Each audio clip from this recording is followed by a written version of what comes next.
ఎందుకయ్యా మహాత్మా ఇలాంటి వెధవల కోసం స్వరాజ్యాన్ని సంపాదించావు?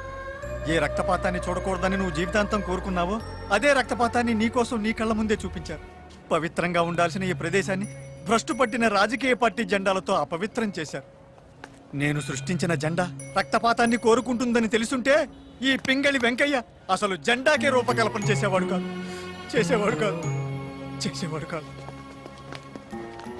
ఈడేంటర్ ఇంతగా ఫీల్ అయిపోతున్నాడు? ఈ గెటప్ ఎవరిదే? గెటప్ పింగళి వెంకయ్య గారు మన జాతీయ జెండాకి రూపకల్పన చేసి గాంధీ మహాత్ముడి చేత ఓకే చేయించిన మహానుభావుడు మనోడు. మనోడా అంటే మన సామాజిక వర్గం అంటే క్యాస్ట్ హే అంటే మీ క్యాస్ట్ అయితే ఏం బిగుతారా? ఏముంది, జెండాను కానీ పెట్టింది మా క్యాస్ట్ అని అందరు గొప్పగా చెప్పేసి క్యాస్ట్ నమ్ముకోవడం కంటే వేస్ట్ నమ్ముకోవడం బెటర్రా. కనీసం కరెంట్ అన్న పడుతుంది. మీ క్యాస్ట్ రుచులకి ఆ మహానుభావుని లాగొద్దు, వదిలేయండి. నువ్వేంద్ర అంతగా ఫీల్ అయిపోతున్నావు?